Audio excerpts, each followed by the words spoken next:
آج جو سب سے پیاری اور بہترین بات دوستوں کو سمجھانی ہے وہ یہ ہے کہ حسد کی بیماری کا علاج کیا ہے۔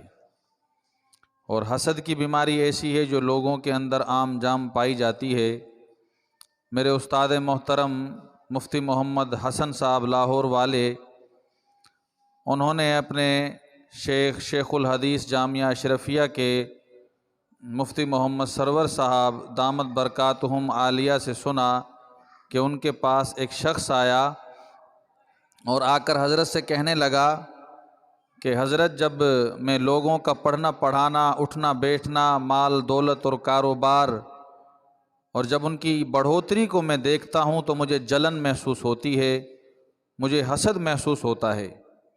آپ سے درخواست ہے کہ اس کا کوئی مجھے علاج بتائیے تاکہ مجھے اس سے چھٹکارا حاصل ہو جائے۔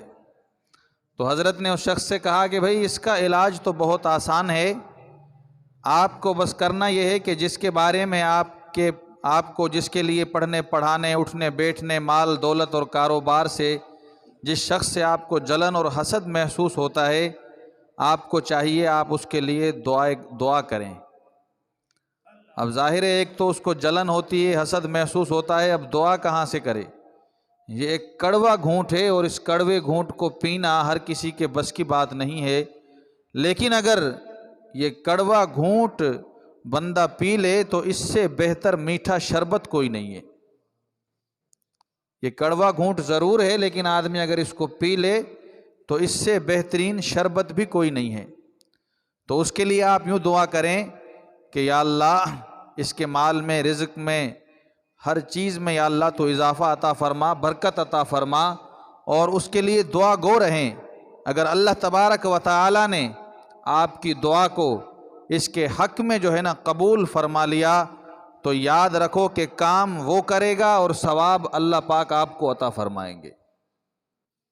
یہ کتنا بہترین نسخہ ہے، کتنی بہترین بات ہے کہ دیکھیں کہ زمین پر، فرش پر اس کی دکان چل رہی ہے اور عرش پر اللہ تمہاری دکان کو بڑھا رہا ہے۔ یہ حسد کی بیماری کا بہترین علاج ہے۔ اگر کسی شخص کو یہ محسوس ہونے لگے اور اس کے دل کے اندر یہ خیالات آنے لگیں، دوسرے کے پڑھنے پڑھانے کو دیکھ کر، دوسرے کے مال متاع کو دیکھ کر، دوسرے کے بنگلے گاڑی کو دیکھ کر اس کے دل میں اس قسم کے خیالات ابھرنے لگیں اور جلن محسوس ہونے لگے، تو اس کا بہترین علاج یہی ہے کہ وہ اس کے لیے دعا گو رہے، اس کے لیے دعا کرے۔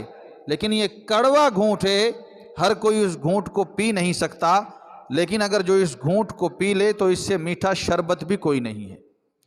اس کے لیے دعا کرے اور خوب دل سے دعا کرے۔ اگر اللہ تبارک و تعالی نے اس دعا کو قبول فرما لیا تو کام وہ کرے گا اور ثواب تمہیں ملے گا۔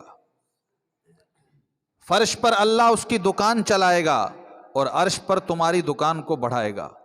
یہ حسد کا بہترین علاج ہے، کیونکہ حسد جب انسان کرے گا تو جلے گا، اور جلنے سے سوائے نقصان کے دوسرا کوئی فائدہ حاصل نہیں ہوگا۔ اس کا بہترین علاج یہی ہے کہ اس کے لیے دعا کرے، اللہ تعالیٰ اس کو بھی اضافہ فرمائے گا اور اس کو بھی برکتیں عطا فرمائے گا۔